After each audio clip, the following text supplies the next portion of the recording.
Hello, welcome to Elite Link. We now start with Act 1, Scene 3. Here, there is a terrible storm that has broken out in the streets. So there is thunder, there is lightning. This storm is actually significant. It also symbolizes the storm of emotions, of feelings, of the conflict that Romans will have to face in the near future. It also is about the conflict that is going on in the mind of Brutus. He cannot decide whether to take sides with Caesar or to stand with the conspirators against Caesar. Alright, so let's start with Act 1, Scene 3. Act 1, Scene 3. A terrible storm has broken out, and Cassius tells Cicero of the unnatural sights he has seen. Unnatural, very weird, very strange.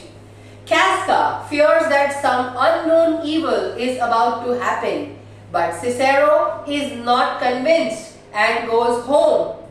Cassius appears next, rejoicing in the storm. He's celebrating in the storm. Like Cassius, he believes that it foretells, it predicts a dreadful, a very scary event. And he explains to Cassius that there is a plot, there is a plan to overthrow Caesar. With Cinna, the two discuss how to persuade, how to convince Brutus to join in their conspiracy. So this scene, the last scene of Act 1, gives us the formation of the conspiracy against Julius Caesar. The scene is set in Rome in a street, as you can see. There is thunder and lightning, and enter from opposite sides of the stage. One side we have Cassius with his sword drawn in his hand, and the other side Cicero enters the stage. Cicero: Good evening, Cassius. Brought you Caesar home? Did you accompany Caesar and did you escort him to his house? Why are you breathless, and why stare you so? Why are you breathless, and why are you staring in this manner? Cassius: Are not you moved when all the sway of earth shakes like a thing unformed? Are you not moved, are you not disturbed when all the earth itself is shaking like a thing unformed, like an unsteady thing?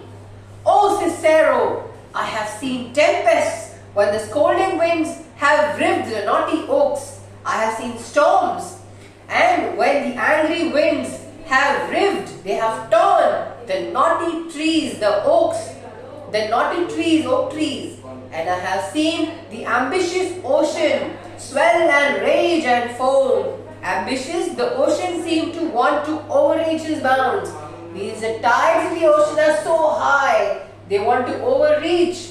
And they are angry, and there is foam. Means there is a lot of water that is coming out. To be exalted with the threatening crowds. To be raised up to the threatening clouds. As if there is going to be something very dangerous. And the clouds are warning us.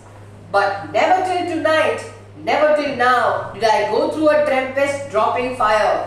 Means I have already seen tempest, but it was not matched to the storm that I have seen tonight. That is raining down lightning and thunderbolts. Means the storm that is now, and this lightning is dropping firebolts. Understood? Either there is a civil strife in heaven, means there is a civil war between the gods, or else the world, too saucy with the gods, incenses them to send destruction. Or else the people of this world have become so insolent, so rude with the gods, which has angered them, literally very angry, that has sent them to send destruction. The gods have sent destruction. Now people have become rude, let me destroy them. Cicero says, why? Saw you anything more wonderful? Did you see anything more strange, or like a clear sign from the gods? Cassius says, a common slave. You know him well by sight. If you see a common slave, you can know, okay, this fellow is a common slave. And you held up his left hand, which did flame and burn like 20 torches joined. and yet his hand not sensible of fire, and when his hand was lift up, it was not feeling anything about the fire, remained unscorched, he remained immune to the fire and didn't get burned. Besides, other than that, I have not since put up my sword against it. I have not since put up my sword. Since that time, I have not kept my sword uncovered. Against the Capitol, just outside the Capitol, I saw a lion. I met a lion beside the Capitol who glazed upon me, who glared at me, with glaring, angry. It was looking at me and went slowly by, and it just passed away without annoying me. He did not attack me, did not injure me. And they were drawn upon a heap. They were huddled into a group, 100 ghastly women, all ghost-like women, looking like ghosts, transformed with their fear. They were transformed into this ghastly shape because of fear. Who swore they saw men all in fire. They saw all the men with fire, and they were walking up and down the streets of Rome. And yesterday, the bird of night, the owl who was only awake at night, he was sitting even at the noonday, even in the afternoon, upon the marketplace. He was sitting in the marketplace wide awake, which is a very, very strange thing, because night time is the only time when the owl is awake. Hooting and shrieking, it was woo, woo, woo, it was making a sound and shrieking. When these prodigies, when these unnatural, very, very weird events do so conjointly meet, if you calculate, they all come together conjointly, all together meet. Let not men say these are their reasons. Let not men say that these happenings can be explained easily. Means this is happening, because in rainy season thunder happens, so this is the same thunder. There is a wind when there is going to be a cyclone. So when there is depression in the sea, that is a rational explanation. But when you see women who are very, very scared and they look like ghosts and they are talking about men, all men in fire, then you cannot say that this can be explained rationally or easily. You cannot say they are natural, because I believe they are portentous things. They are ominous. Ominous means something that is a very, very clear sign. Either a good sign or a bad sign unto the climate that they point upon. So they are pointing at this region at which they are directed. Now which region is this, everyone? It is Rome. Cicero says, indeed, it is a strange disposed time. Indeed is it a time in which strange things are happening. But men may construe things after their fashion, clean from the purpose of the things themselves. Come Caesar to the capital tomorrow? So men may interpret things to suit themselves, quite contrary to the real nature of things. So I may interpret a storm as a sign that after the storm everything will be quiet. So that is my interpretation. According to Casca, the storm is a sign of some trouble that is going to befall. That means that is going to happen to Rome. So then he asks, is Caesar going to come to the capital tomorrow? Capital is the place, the Senate. Like how I told you we have parliament, remember? So parliament is the place where all the ministers meet. Capitol is the place where all these Romans, these senators, they would meet. So is he going to come to the capital tomorrow? Casca says he does. Yes, he will. For he did bid Antonius, he did tell Antonius and Antony to tell to you he would be there tomorrow. To send word means to give you the message that he would be there, he would come to the capital tomorrow. Cicero then says, good night then Casca. Okay, good night then Casca. This disturbed sky, this bad weather is not to walk in, is not good for anyone to walk in it. Casca says, farewell Cicero. Exit Cicero. Enter Cassius. So Cicero is gone and enter Cassius. So Casca and Cassius, they will talk to each other. Who's there? Asks Cassius. So Casca says, a Roman. Cassius says, Casca, I know you by your voice. Casca says, your ear is good, means your ears are sharp. Casca, what a night is this? Oh, what a terrible night this is. Cassius says, a very pleasing night to honest men. As told earlier, he does not agree with the interpretation of Casca. According to him, it's a very pleasant night for honest men. He says, I am honest Roman. I should not be scared of this storm and this thunder and this lightning. It's a very peaceful night. Casca says, whoever saw that the heavens when they saw? Has anyone seen that the heavens, that the sky and the gods, they threaten in this manner? Cassius says, those who have known the earth, that means those who have known the earth so full of faults, those who know how bad things are here on earth, for them it is a very, very threatening thing. For my part, as far as I am concerned, I have walked about the streets. I have walked around the streets, submitting me, exposing myself unto this dangerous, perilous night. And thus unbraced, and thus with doublet unfastened. Doublet, I told you, that long dress, like a jacket. So doublet unbuttoned means open. I have opened my jacket. Removed. Casca, as you see, I have bared my bosom. I have bared means I am coming out with an open chest. Casca, as you see, to the thunderstone, to this thunderbolt, to this lightning and thundering. And when the cross, when the zigzag, blue lightning seemed to open the breast of heaven.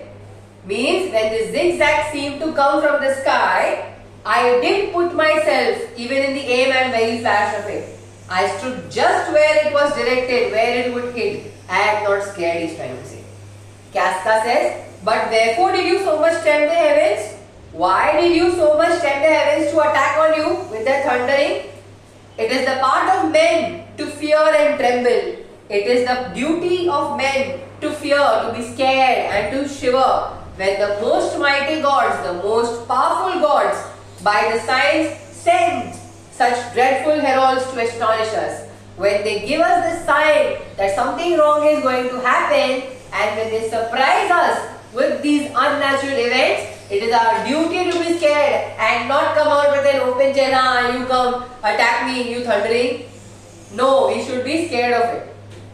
Cassius says, you are dull, Casca, you are stupid, Casca, and those sparks of life that should be in a Roman you do want, and those quick wits of Romans that you should have in you, okay, that you are lacking, or else you use not, or you do not make use of them. Even if you have those quick wits means the spirit of a Roman to be brave. I think either you lack it, or even if you have it, you are not using it. You look pale and you gaze and you are staring and you put on fear as if you are pretending to be scared and cast yourself in wonder and you are acting in the awe of wonder. Oh my God, there is thundering. You are only acting to see the strange impatience of the heavens, to see this strange, very weird restlessness, disturbance of the heavens means of the gods. But if you would consider the true cause, if you just thought of the real reason why all these things are happening, why all these fires, why all these gliding ghosts, why birds and beasts from quality and kind. So why birds and beasts depart means why are they not behaving in their usual natures? Why old men, fools and children calculate means why do they have the prophecy? Again biblical reference. It was thought by the Elizabethans that some mystic power, some magical power was given to the very young and the very old and also to natural idiots, foolish people to calculate, to give a prophecy. Prophecy means to predict the future. Why all these things change from their ordinance? Why are they changing their nature from their usual behavior? Their natures and preformed faculties and qualities which they are born with to monstrous quality. So they are born to be naturally quiet, calm. And why have they changed themselves to become or monstrous quality? Why? You shall find, you will understand that heaven hath infused in them. That heaven means God has infused in them, has poured these powers in these spirits to make them instruments, and that is serve as frightening warnings of unnatural, of fear and warning unto some monstrous state, unto the unnatural state of affairs that is now present in Rome. Now could I, Casca, name to thee a man? Now right this minute, should I, Casca, name to you a man most like this dreadful night, who is just like this fearful night? This night that thunders, lightens, opens graves, the place where dead bodies are buried, and roars as does the lion in the Capitol, and roars just the lion that you saw near the Capitol. A man no mightier than thyself or me, a man who is not more powerful than you or me in personal action, yet prodigious grown, yet he has become so very powerful and fearful as these strange eruptions are, just as these strange things are or outbreaks are happening. So Cassius could name a man. We understand who he wants to name, right? Yes, you are right. Caesar, who is as unnatural as the night and his strange events, and one who is an ordinary man in his own deeds, yet who has become a monster as threatening as the strange outbreaks. This reference is for Caesar. Casca says, it is Caesar that you mean. Is it not Cassius? I am sure you are not wanting to say any other name, but it is Caesar. Let it be. Cassius says, let it be who it is. He does not directly take the name. So smart he is. He says, let it be whom you want to understand. For means because. Romans now have thews. They have now muscles and limbs. Limbs means hands and legs, like to their ancestors. Powerful bodies like their ancestors. But woe the while. But alas for these times, they don't have the manly spirit. The very strong spirit means the very courage like their ancestors. Our fathers' minds are dead and we are governed with our mother's spirits. So our ancestors not only had strong physical body, they had a manly spirit also. But we have only our ancestors' physical strength. We don't have the manly spirit of our ancestors. We are governed by our mother's spirits. Mothers here he means to say are weak because they are emotional. Alright? So he says we are governed with our mother's spirits. We don't have the manly spirit. And our yoke and sufferance show us womanish. So he says the oppression, this tyranny that we are tolerating, that we are bearing, and the way we bear it show us weak like women. Casca says, indeed, they say the senators tomorrow mean to establish Caesar as a king. I have heard that the senators tomorrow are wanting to establish Caesar as a king, and he shall wear his crown by sea and land in every place, save here in Italy. History had taught Rome to fear dictators, and although Romans were prepared to let Caesar rule the Roman Empire, they refused to give him absolute power at home. So he will wear his crown in every place, and save here in Italy, he will rule over every place. Cassius says, I know there, I will wear this dagger then. I know where I will carry this dagger then. Cassius from the bondage will deliver Cassius. I will free myself from this bondage by killing Cassius. Deliver means killing himself. So he's talking about killing himself, not being the slave of Caesar. I'll kill myself to save myself from slavery. Therein, now he's talking to as if God is present over there. Therein, ye gods, therein, for that, O gods, in this respect, you make the weak most strong. According to him, Caesar is weak. He gave that example, no? That Caesar was shivering in the cold, and when he was swimming, he was scared that he will drown. So he's saying, you make the weak most strong. Therein, ye gods, you allow tyrants to defeat. You tyrants do defeat, no stony tower. You allow tyrants to be defeated, nor stony tower, nor walls of beaten brass, nor airless dungeon, nor strong links of iron can be detected to the strength of spirit. Means a man who has a very strong spirit cannot be controlled by a stony tower like a prison, nor strong links of iron, chains of iron, nor airless dungeon. Alright? And they cannot control or resort a very strong mind. But life being weary, but my life being tired of these worldly bars, the restriction that this world has put upon, never lacks power to dismiss itself. It never has the power to free itself. If I know this, know all the world besides. Let everyone else also be aware that part of tyranny that I do bear, the tyranny as it affects me, I can shake it off at pleasure. I can shake it off whenever I choose. So again here's thundering. Thundering is happening. Casca says, so can I. I can also shake off that tyranny. So can I in that manner. So every bondman in his own hand bears the power to cancel his captivity. So every prisoner in his own hand holds the power to destroy the bond of his captivity. Captivity, that is being under control or under prison of someone.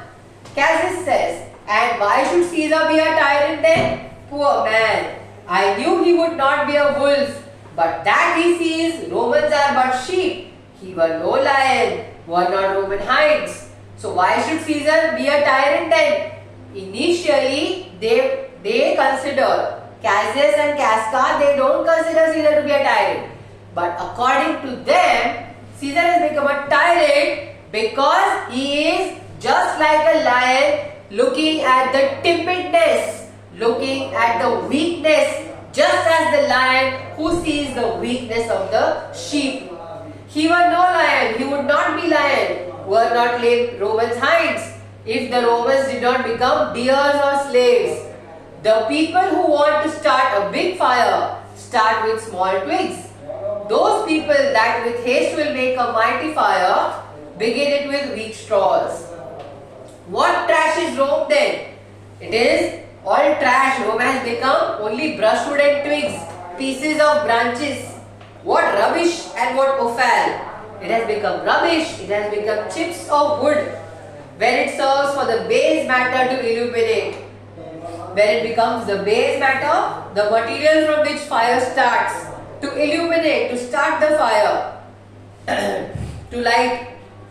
So vile a thing as Caesar, such a worthless thing as Caesar.